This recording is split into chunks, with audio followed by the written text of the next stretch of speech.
కేంద్ర ప్రభుత్వ మేధో సంస్థ నీతి ఆయోగ్ సంచలన నివేదిక అందించింది. బీఆర్ఎస్ పాలనలో రాకెట్ వేగంతో దూసుకెళ్లిన సర్వీస్ సెక్టర్ అభివృద్ధిని ధృవీకరించింది. 2011-12లో సేవారంగం వాటా 52.8% నమోదవ్వగా 2023-24లో 62.4% వాటా సాధించారని కేసీఆర్ని కొనియాడింది. దేశంలో మరే ఇతర రాష్ట్రం ఈ వృద్ధి రేటును సాధించలేదని ప్రశంసించింది.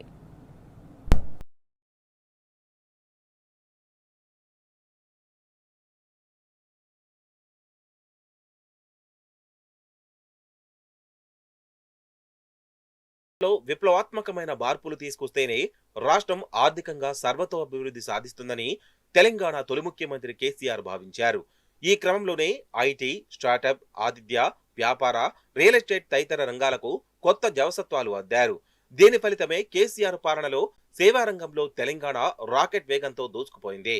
దేశంలో మరే ఇతర రాష్ట్రం సాధించినటువంటి వృద్ధి రేటును నమోదు చేసింది. ఈ మేరకు India services sector insights from GVK trends and state level dynamics employees trends పేరిట కేంద్ర ప్రభుత్వ మేధో సంస్థ నీతి ఆయోగ్ తాజా విడుదల చేసిన 2 నివేదికలు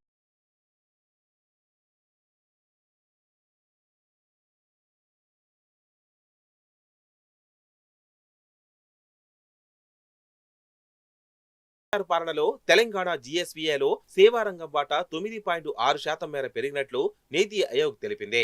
2011-12లో జీఎస్వీఏలో సేవారంగం వాటా 51.8% నమోదైతే 2023-24లో ఇది 62.4%కి ఎగబాకినట్లు నివేదిక వెల్లడించింది.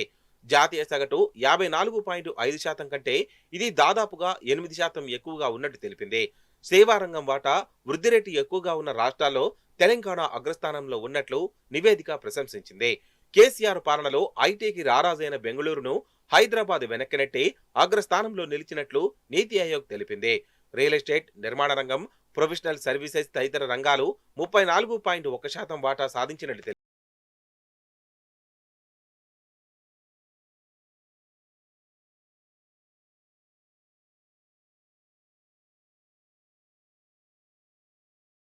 ఇప్పటికే పలు నివేదికలు ప్రశంసించాయి.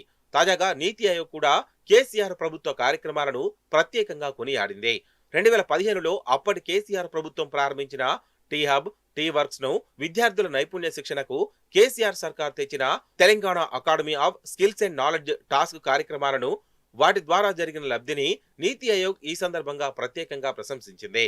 కేసీఆర్ ప్రభుత్వం తీసుకొచ్చిన ఈ వినూత్న కార్యక్రమాలతో హైదరాబాద్ స్టార్టప్ ఎకోసిస్టమ్ ముఖచిత్రమే మారిపోయిందని, ఐటీ ఎగుమతులు పెరిగినట్లు కొనియాడింది.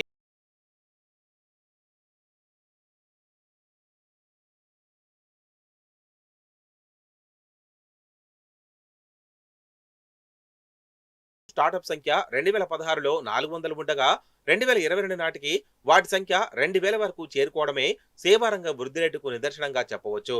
అంతేకాదు 2023 నాటికి 1500 ఐటీఈఎస్ కంపెనీలు, 9 లక్షల మంది ఉద్యోగులతో హైదరాబాద్ దేశంలోనే ప్రధాన ఐటీ కేంద్రంగా ఎదిగింది. దిగ్గజ ఐటీ కంపెనీలు హైదరాబాద్ కు క్యూ కట్టాయి. ముఖ్యంగా అప్పటి ఐటీ మంత్రి కేటీఆర్ కృషితో Google, Microsoft, TCS, Infosys, Accenture, Wipro, tech Mahindra, Oracle తదితర అంతర్జాతీయ కంపెనీలు భారీగా విస్తరించాయి. కేసీఆర్ పాలనలో తెలంగాణ ఐటీ ఎగుమతుల్లో 321.38%, ఐటీ ఉద్యోగాల్లో 180.06% పెరుగుదల నమోదైనట్లు కేంద్ర ప్రభుత్వ గణాంకాలు గతంలో పేర్కొనడం తెలిసిందే.